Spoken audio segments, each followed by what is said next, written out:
Hello, everyone. Hello.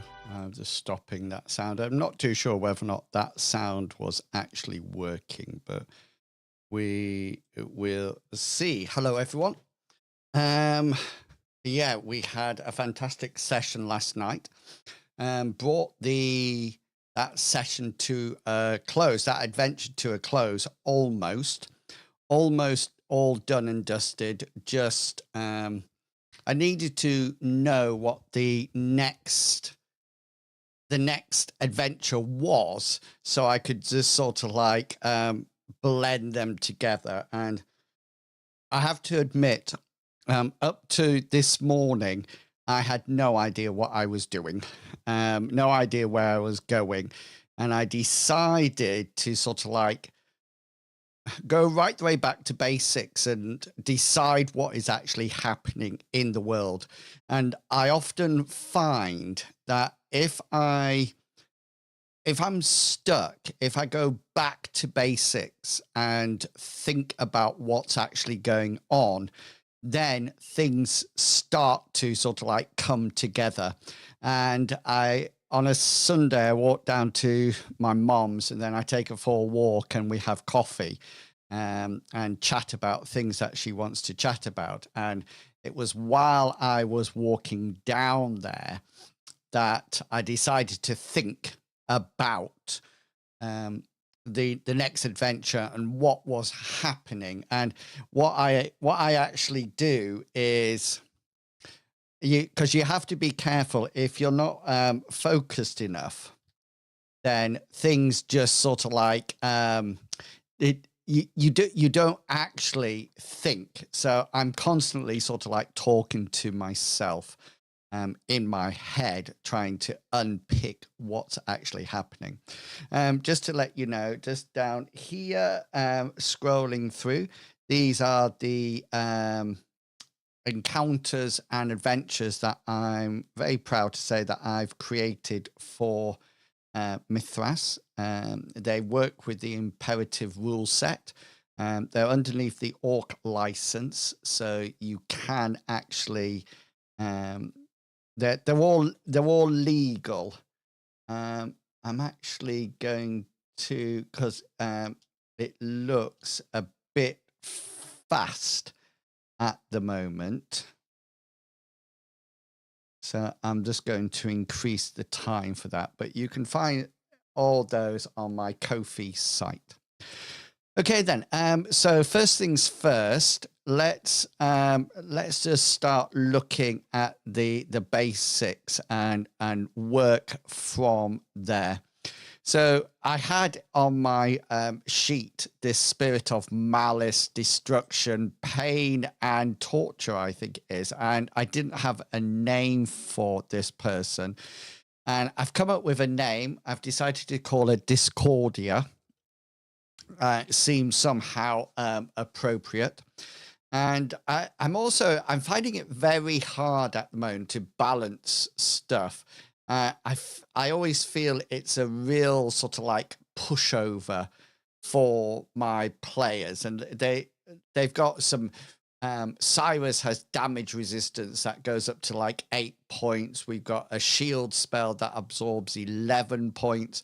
And it's really getting to the point that it's a sort of like, wow, what can I actually do? And I think I made a bit of a mess of the Wraith in the last adventure. I think I played the rules slightly wrong, but it was fine. I'm sort of like, I know what I need to do in the future. Anyway, one of the things that I sort of like started to jot down was this idea of what I need to do for the next adventure. And I sort of like came up with this idea that I had a lot of things that I could actually put in. I think I see this as a challenge, not as a threat. Okay, and I want to make that very clear from this point on. This is not a threat at all. But one of the things I want to do is that I want to start using magic more. Now, I'm a great magic user and I love it. And I actually want to start to almost like match my magic knowledge to the player's magic knowledge, and actually start to sort of like think, okay, then let's battle magic about magic. I also want this idea. I want to bring in some things that are not necessarily magic and not necessarily damage strokes, because they're so protected.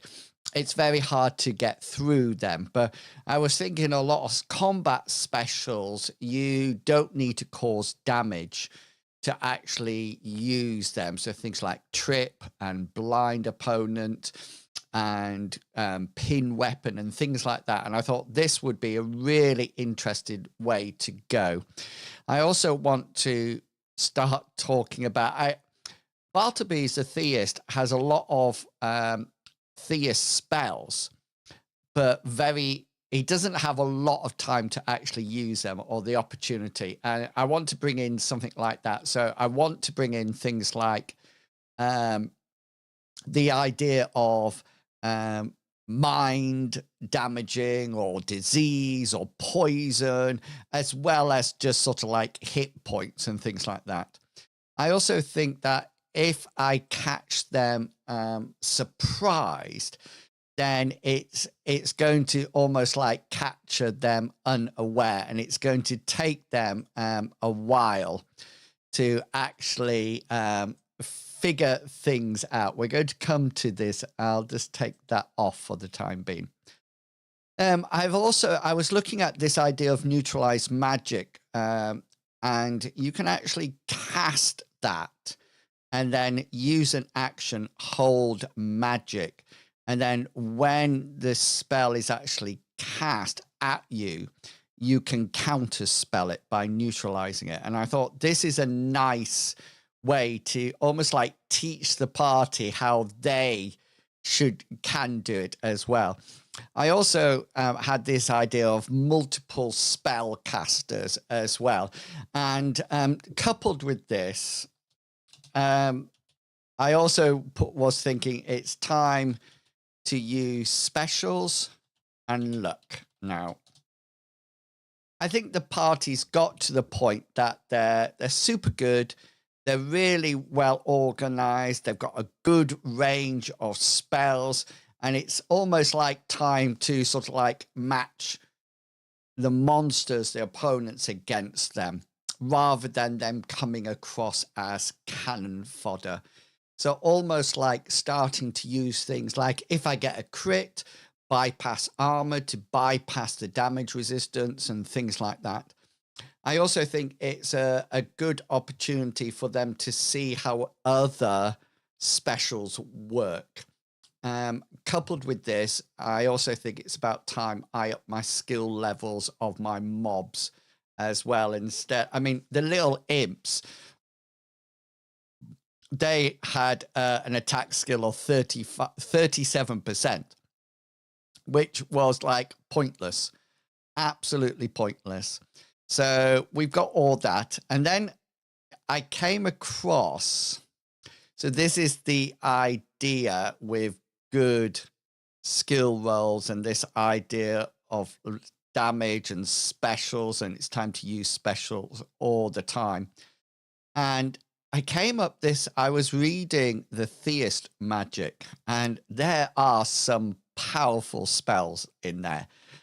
For example, there's one called Heart Seizure, I think it's called. And I thought, I really want to use this and bring in nasty deities, etc. I also was flicking through, and I really like manticores and mummies. I don't know why, but they suddenly sort of like jumped out at me, and I thought, right, that's all right. So I'm aware that I need to give them some time to rest, and they need to, I don't really know what support points mean, but I think it was that I wanted to use a range of magic, a range of skills rather than just combat. Okay, so this is everything that I had, and I thought, right, it's time to create the rest of the adventure. And this is when I had this idea of Discordia coming in.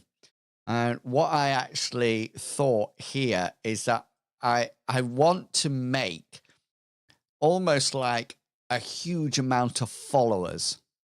You know, that Discordia, who is technically a spirit, but a spirit deity, but in the sense that she had a huge amount of people working for her. So almost like the animists that work for her, called soul killers. and they're all to do with the swamp and the venom and things like that. The theists are called death bringers. Sorcerers are called pain dealers. Mystics are called death knights. And then I started to think of just the minions, and I like the word darklings. And this is when I found these chaos creatures. And, you know, this idea, a leader of the pack known as the murderer, which I really liked. And therefore, it's no surprise that chaos have utter contempt for all other sapient races, seeing them as prey and means to spread their conjugant, oh, I don't know what that word says, and to breed with. And so I thought, right. The other thing that it really reminded me of was the Draconians out of the Dragonlance modules or the stories. And I remember the first Draconians you met, you almost like had to, when you killed it, it actually turned to stone and it would grab your weapon. And I thought, right, this is really interesting, because can I make these darklings change all the time? So they never sort of like the party are always thinking, good grief, what's coming next? I also like this idea that they are adept magicians, you know, so they will have things like folk magic. They will be able to cast spells, and I think that's ultra important. We also had it that they carry a disease, which I thought fit in fantastically. And I thought their 64%, I think, is a little bit low for the party, but we can increase that skill. But things like, you know, their short spear does 1d8 plus 1 plus 1d2. So we've got options there, you know, that could go up to 11 maximum damage. So it could go through the damage resist. So that's important. But there's certain things that I don't like. I don't like the idea that they've only got 2 action points, because that immediately puts them at a disadvantage with everybody else. So we might be changing that. They have decent hit points, I think. Because remember, there might be more than one. And then you have the chaos abilities that they can actually have. And I'm not too sure where those are. Let me just... but the one, here they are, look, this idea of chaos features. And there's some brilliant ones here. Possesses the flesh, dissolves to acid ichor, which sprays whenever the skin is damaged. Seduces victims. I was reading one that they actually this one, look, the creature seethes with chaotic heat, injuring anyone at short range. Or this idea of, there was another one that had sort of like freezing, and things like icy, radiates freeze waves of cold, that does damage per round. And I'm interested about this because, you know, whether or not it go through armor, is it stopped by magical armor? I'm not too sure.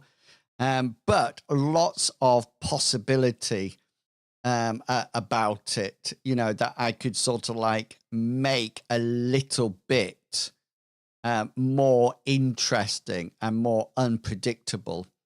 So there's a real nice lot of these, you know, so I suddenly thought, right, we can do something like this.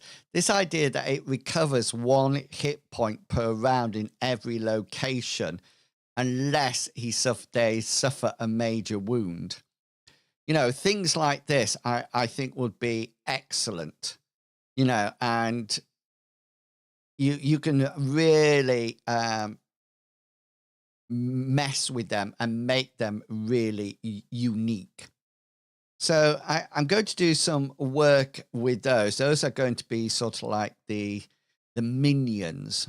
But the first thing I wanted to do tonight is start to write about Discordia, because I feel that I don't have that background knowledge written down anywhere, and in order to make my next adventure, I need to know what's actually happening, what is actually going on. So this idea that Discordia is the spirit deity of, make sure I get all these, malice, destruction, pain, and torture.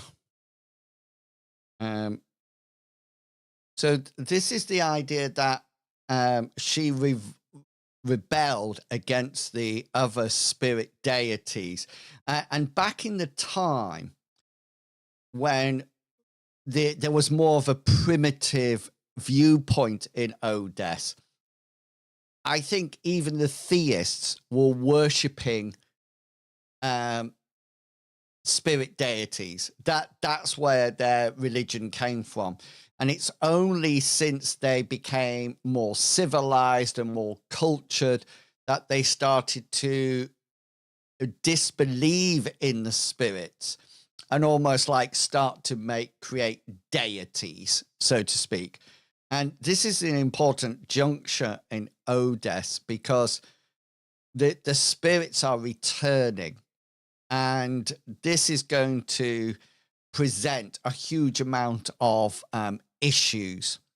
So the idea that Discordia was the spirit deity of malice, destruction, pain, and torture. She existed alongside her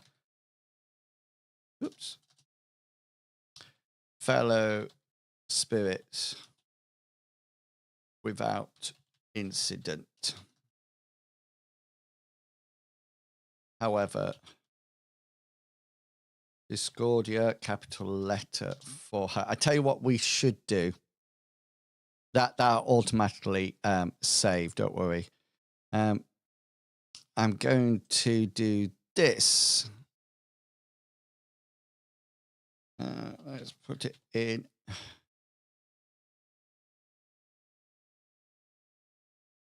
We're going to call it Discordia, and I'll just create it.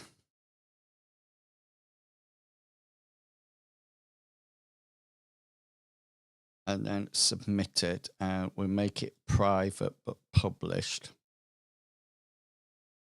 And then what will happen here? Now, if I press auto link, we found 2 possible link. Okay, then. So if we select these, can you see it's matching it to Discordia? So it's actually linking them now. So they will go to that original site, which is what we want.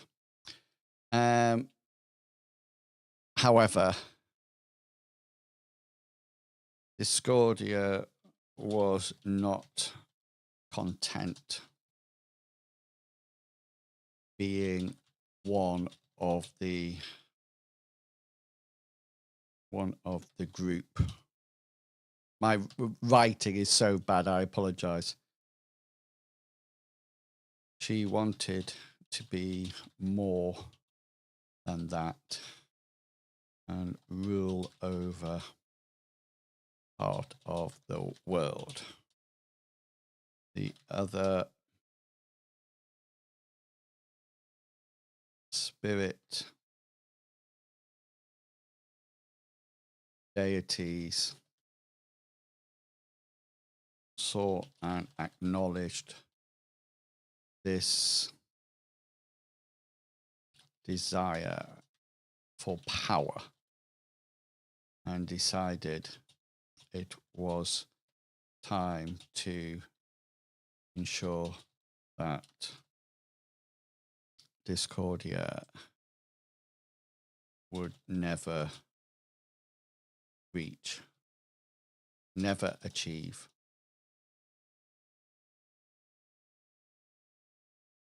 her ultimate goal. So she really wanted to be awesome, you know. The other spirits joined forces, and with the aid of their followers, they pushed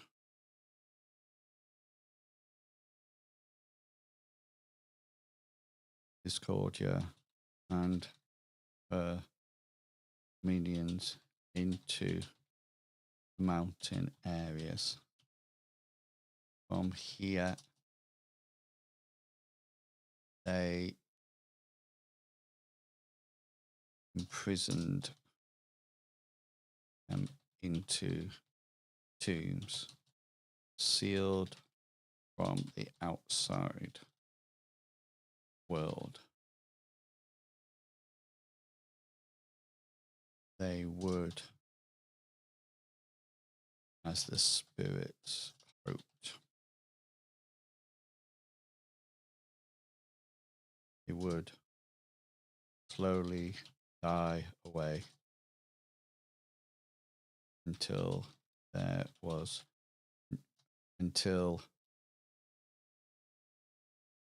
no one remembered Discordia's name.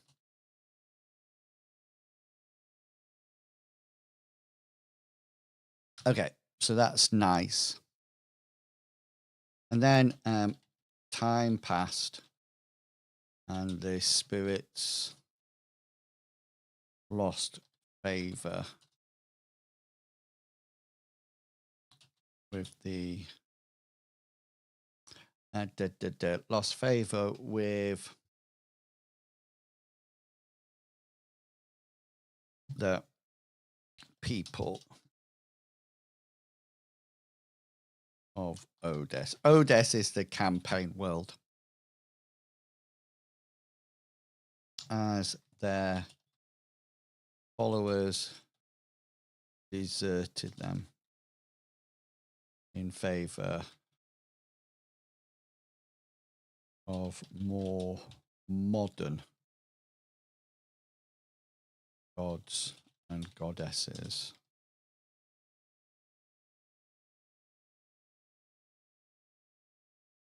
The spirits themselves fell into deep sleep, a slumber that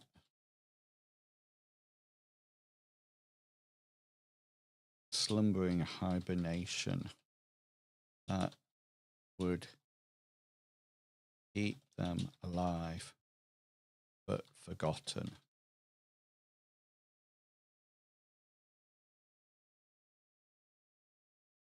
Okay.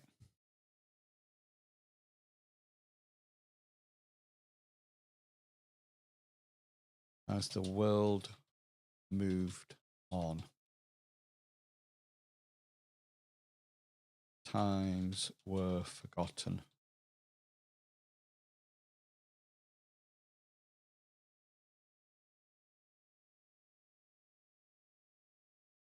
Years became decades.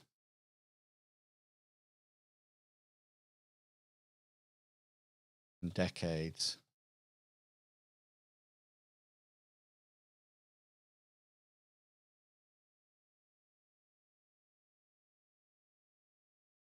and centuries became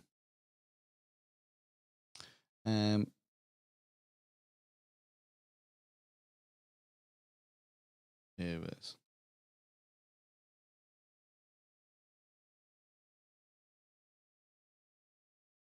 Don't know whether or not to put millenniums in there instead of eras. Although the spirits continue to sleep,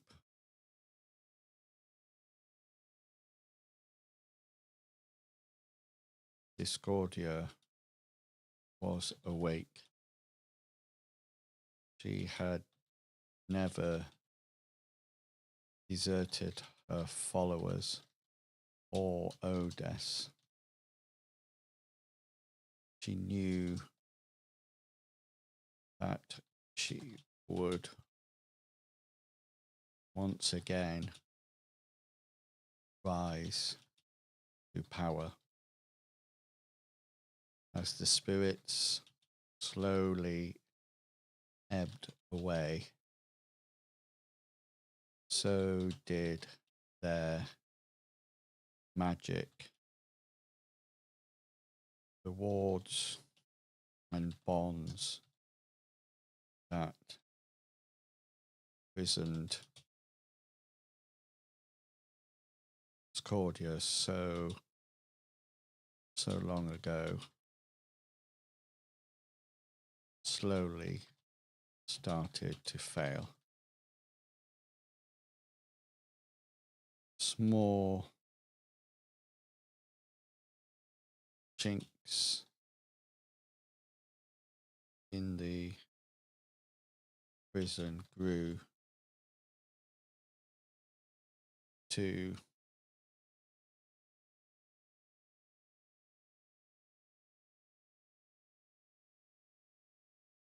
eventually Discordia broke through prison, broke out of her prison,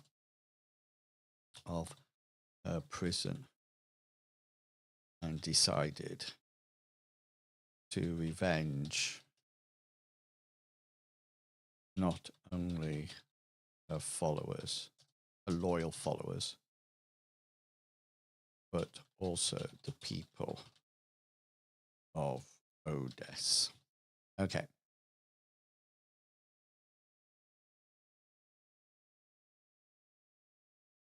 Right. Let's just put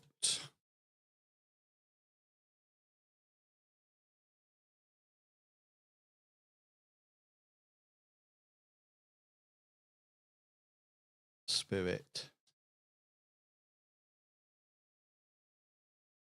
that time forgot.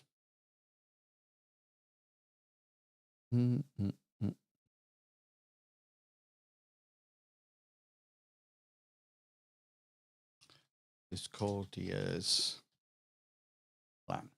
Okay, so I'm going to now go into bullet points because this isn't something that I would ever read out aloud.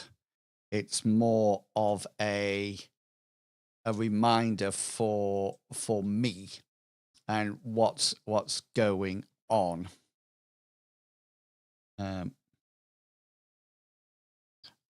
We need an ordered list here because that'll give us numbers. Read from her prison. She will locate the other tombs that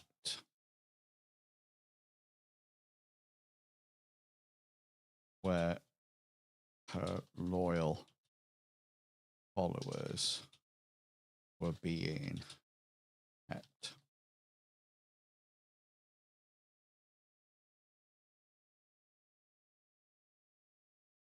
Any that had survived, she would bring back into the fold, guiding them once more to power. Okay.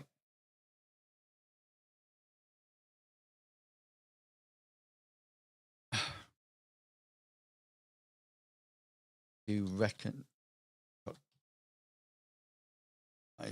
that she will need an army, and so she has created a vile well of chaos that spawns darklings to the world.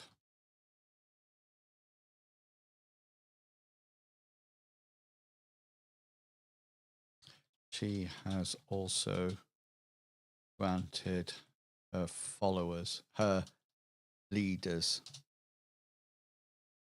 power in the form of spells and abilities.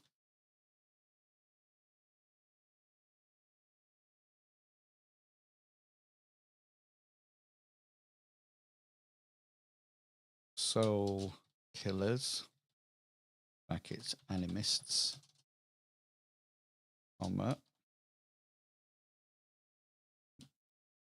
death bringers. These are the theists. Pain dealers, sorcerers, death knights, and death knights, mystics. Okay.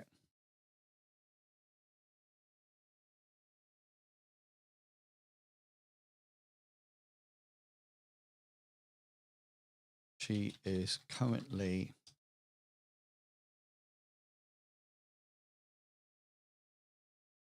building her army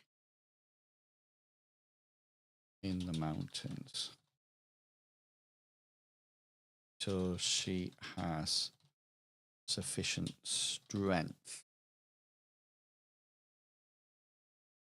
to conquer. She doesn't want to invade. She wants to conquer Odess. Okay, so there is something else that is happening that I'm going to put in this bit, mainly because I don't know. I might write another page about it later on when I feel creative. I can't think of a name for them at the moment, but I often think if I just call them something and then it'll come to me. So I've got this idea that up in the mountains, guarding these tombs were a group of people who were like Templars or knights, and they've been there for centuries, and the actual their skill, their knowledge, their understanding of what they were actually meant to be doing has slowly just faded away. And they're almost like now knights without a cause. They remember that they were meant to be guarding certain areas, but what these areas are, only the most learned or elderly remember, and they've almost like lost their way. And this is an important concept because they are the people who should be standing against Discordia's army and development plans, but they're lost. They haven't continued their training. They haven't kept up to date. And this is the issues. So the Guardians were created to ensure that Discordia never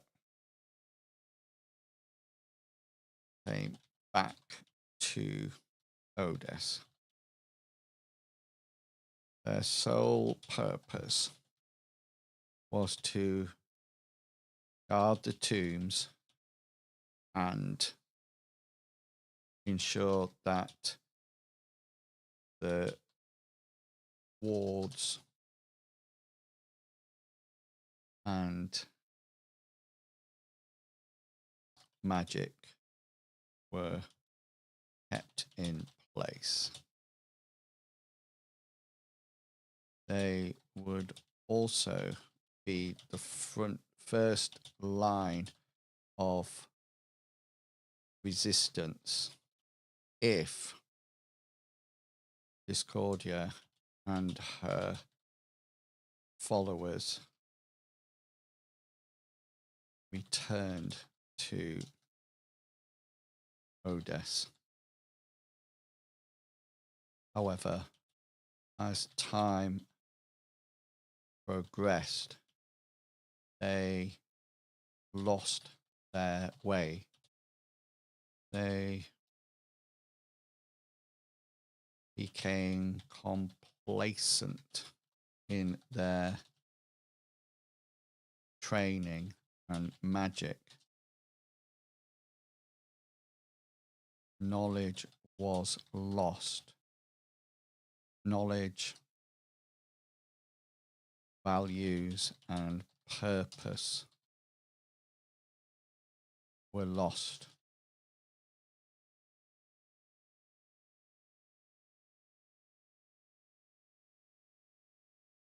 As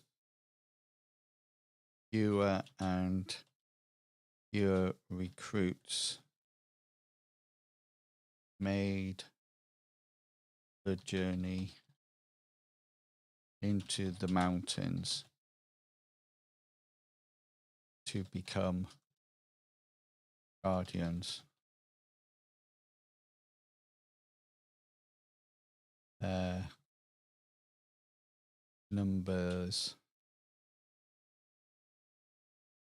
dwindled until now only a few remain. Originally, their powers and fortified buildings stood close to the tombs of the followers of Discordia's army. But then these have fallen into disrepair.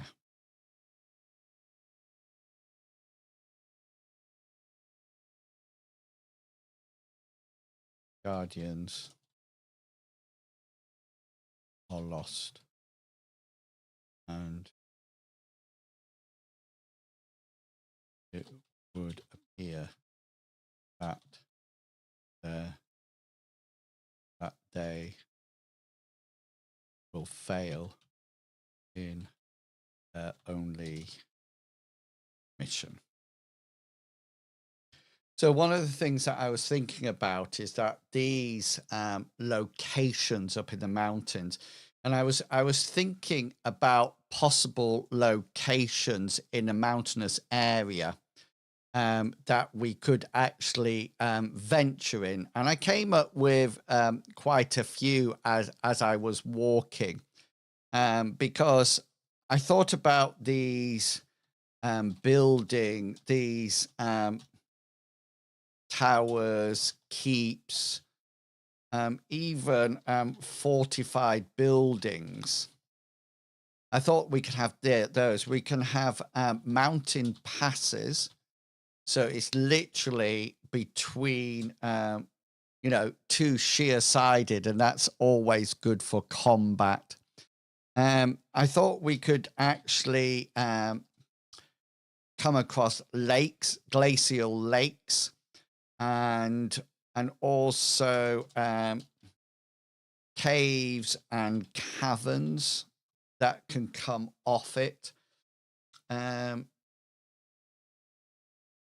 also thought that there could be even some paved areas that they can sort of like come across.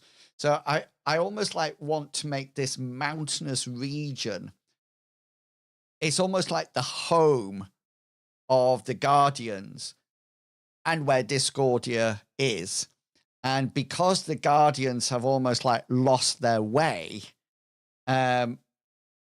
they're almost like responsible. And I thought we can have some wonderful role playing when I'm role playing the Guardians who have lost their way, and they need to be rallied and talked to, and sort of like say, get your acting gear here.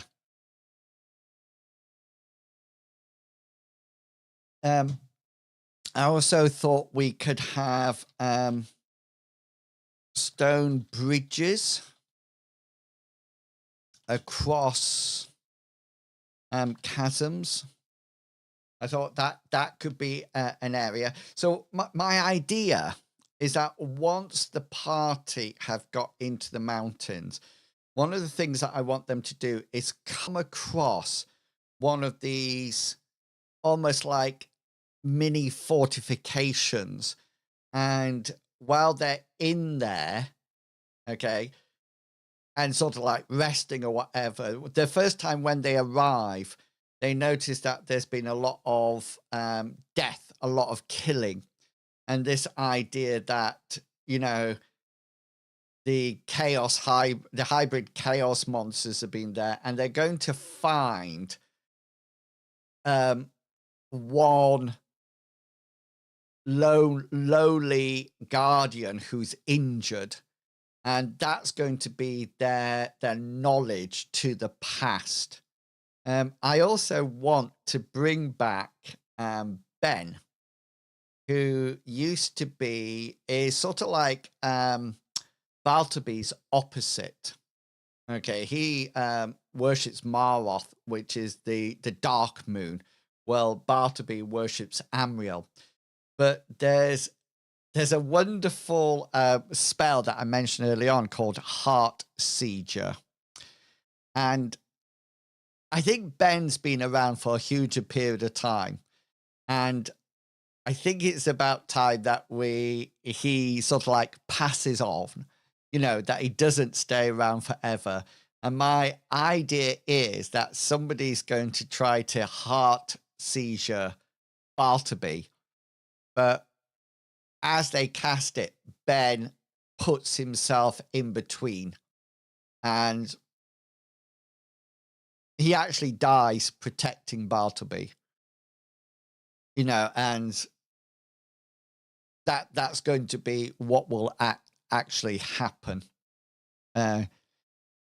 So I've been working on that as well, but we've got a huge amount of different ideas where they can actually meet in the actual possibilities out there.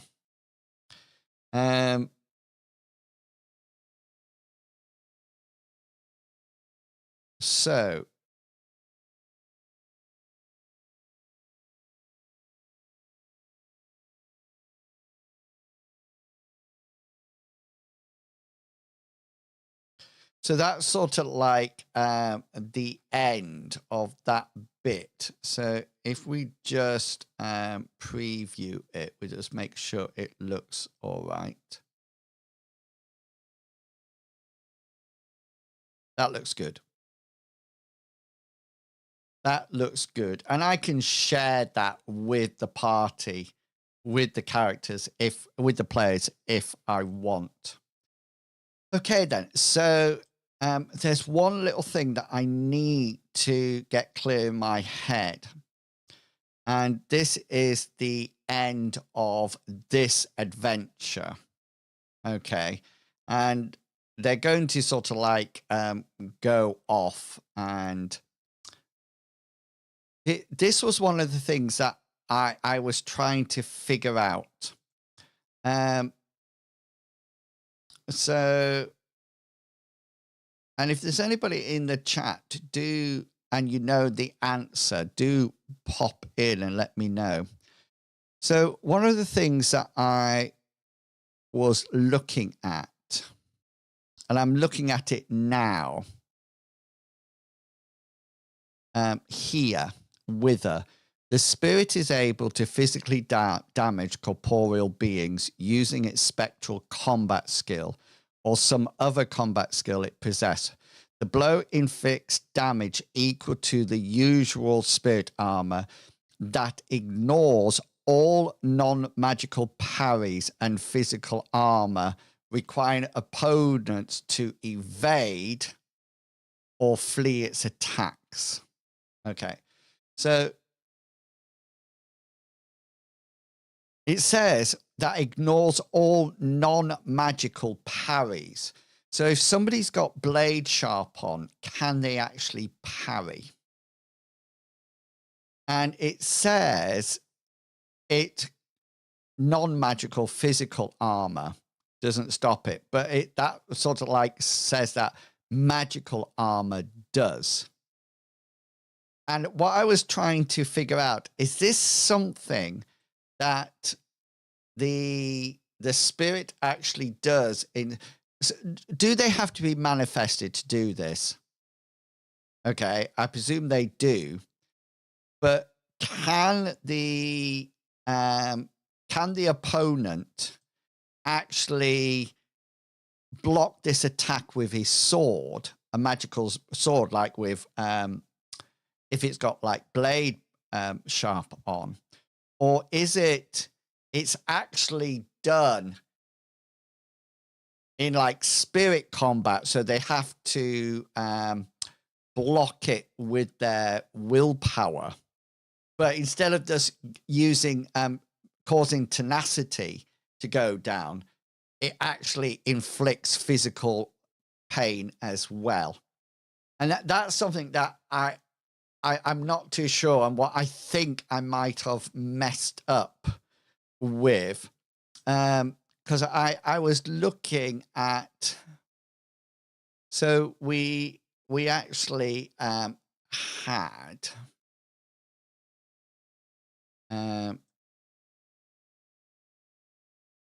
and these are sorcerers.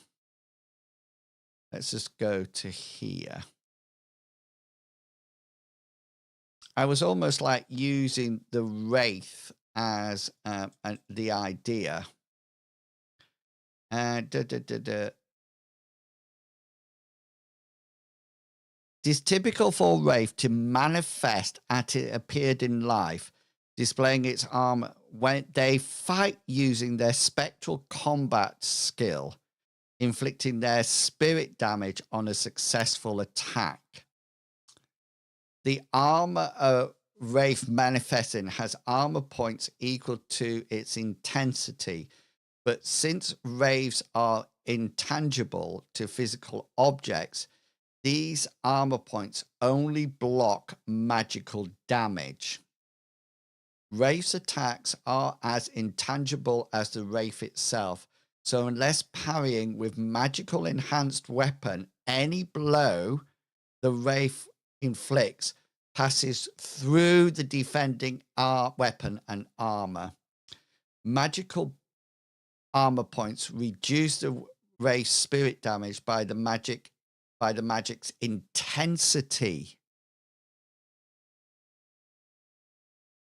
Now that's interesting.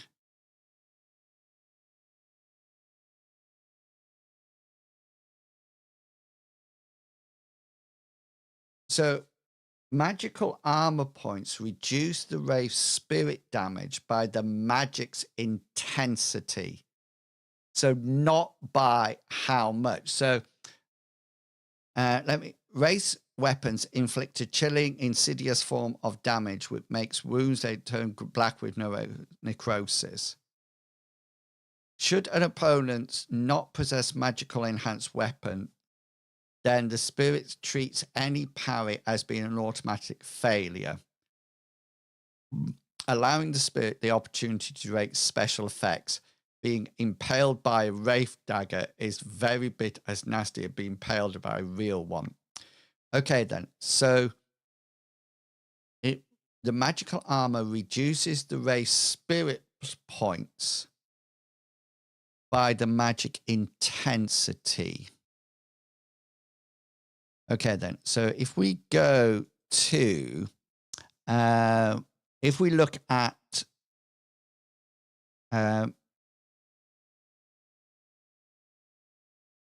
Cyrus, sorcery spells has a default intensity of 1/10 of the caster invocation spell. So that's 8.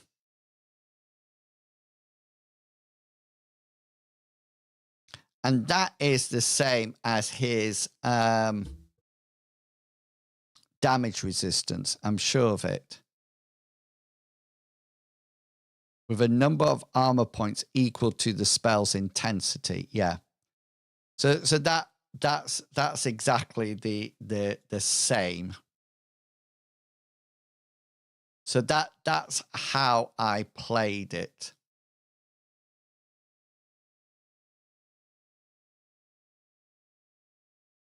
But what I should have done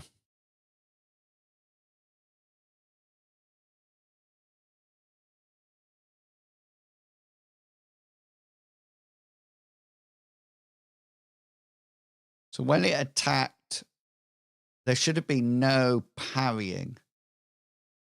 They can't parry. So that's right. Okay, then I did that a bit wrong, I think, but never mind. Okay, then. So this is the additional bit that I've added, but I just want to make sure that I'm right in what I wrote here.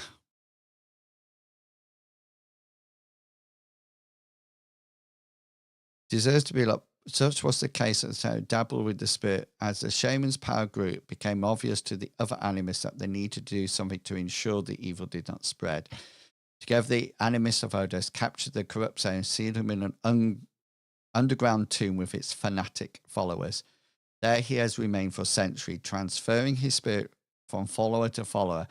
And when there was no more bodies, he lived by maintaining a strong connection with his spirit deity. And then it happened, with the bonds that he kept with his beloved spirit lord weakening. It was time for Discordia to try and dominate the world once more. The shaman's spirit over the years had festered and brooded about his capturers, and his own spirit had been corrupted, taken on the form of a wraith. He has, over the last decade, been summoning spirits to try and gain access to the outside world. It was then that an group of underground dwellers happened across the tomb, channeling his corruption. He converted the group to savage ghouls that the party has battled with. Behind him is a ever widening. Oh, right. So this I took out. Okay, then. So that fits in. He was one of. So when you watch the adventure, it has a huge spirit shield round him, and that's what he's actually put there. That's his spirit shield. Okay, so it wasn't as if they could. It was protecting him, so to speak, rather than anything else. Okay, so that's all good. So we've got some ideas for the next adventure now. And I've got some ideas, but I need to think. What I need to think of is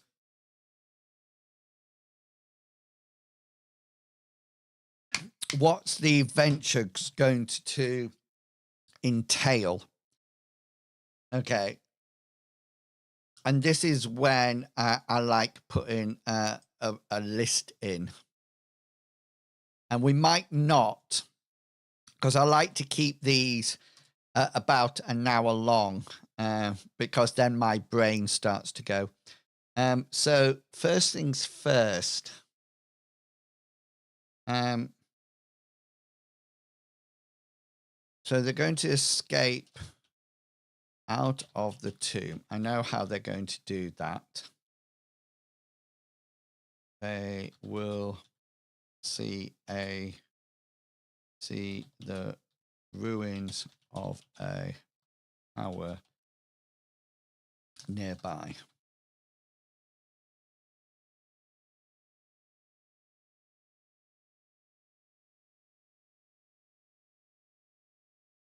They will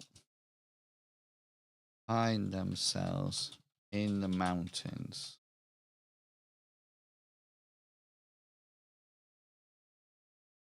Northwest of Windvine.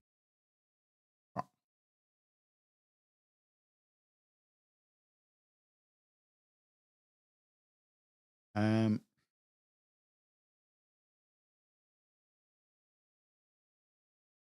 tower will provide a resting place. They will also start to gain some knowledge of the failed guardian.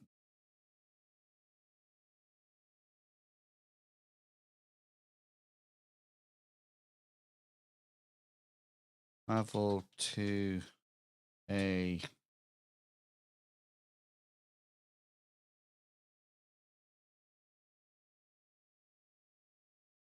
keep when they find that the guardians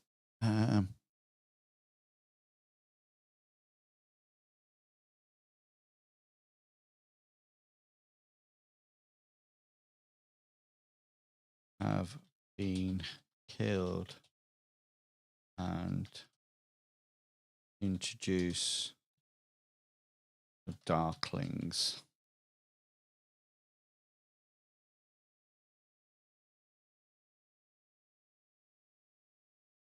One guardian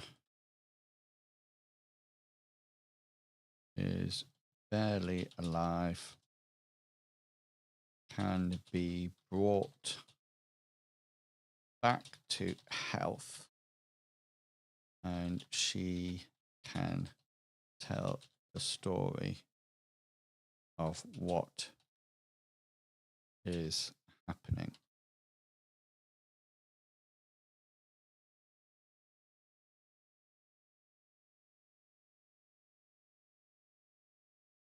She needs to get to the main fortified keep of the guardians and asks the party to help her. She needs to raise the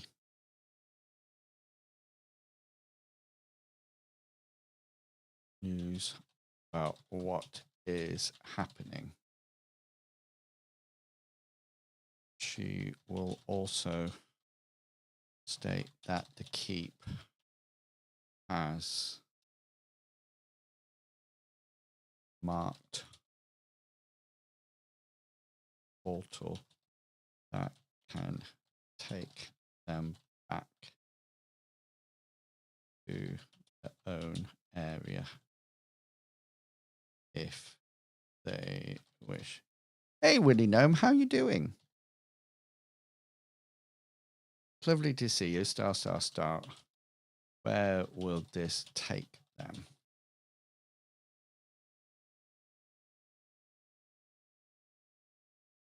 Window. Then travel back to invite and see it has been destroyed. Okay.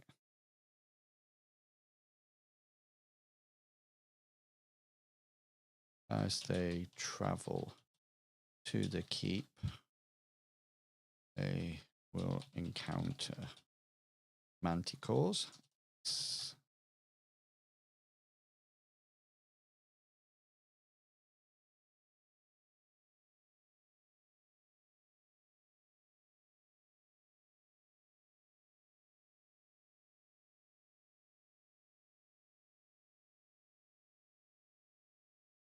They will come across another tower with the Darklings trying to free a... Oh, what shall we have first?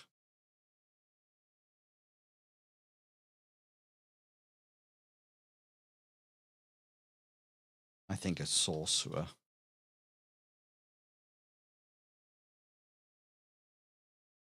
They will be successful as the party rise, and they will need to defeat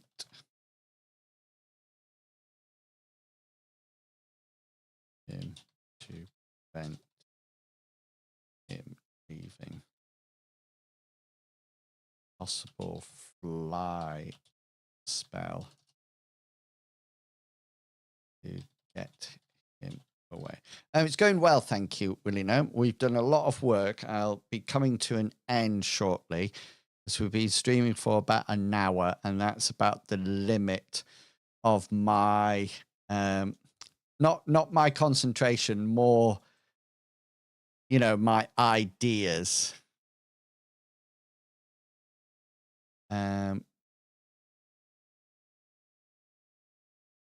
So that then gets him away. And then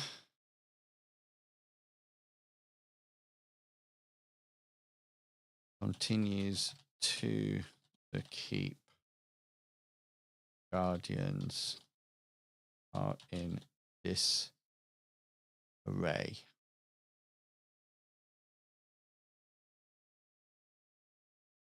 There is a marked portal here for the party to use.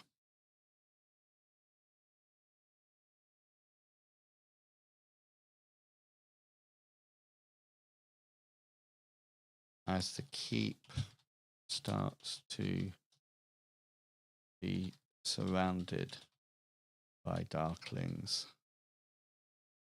and spellcasters, guardians ask that the party returns to Lindo and tells everyone the news. Discordia is alive and gathering her forces. Nice.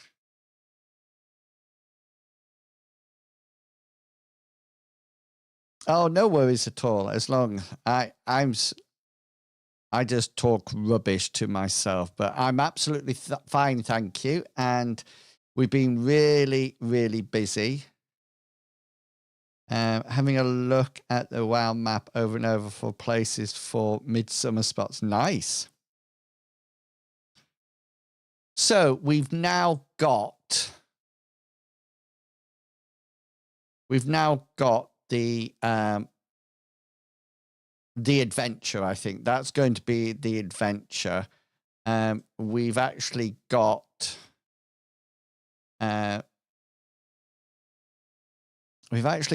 Discordia here. What did we call? Oh, or Spirit of, isn't it? Spirit of Malice.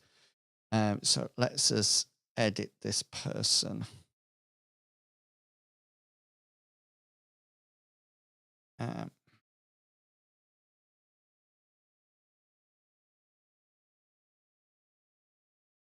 And here, Spirit. Ooh.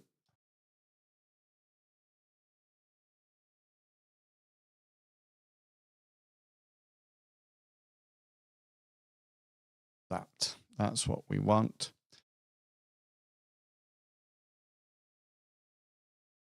Are you still partnered or affiliated with the GM book? Yes. They what do you call it? They sponsor me. That's what they do. Oh, why is that not working? This says Spirit there.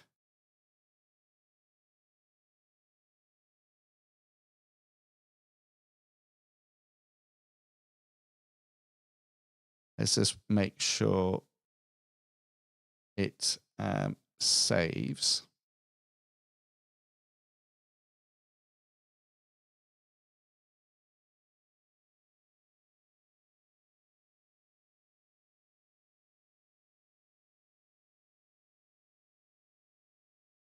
Right, save now.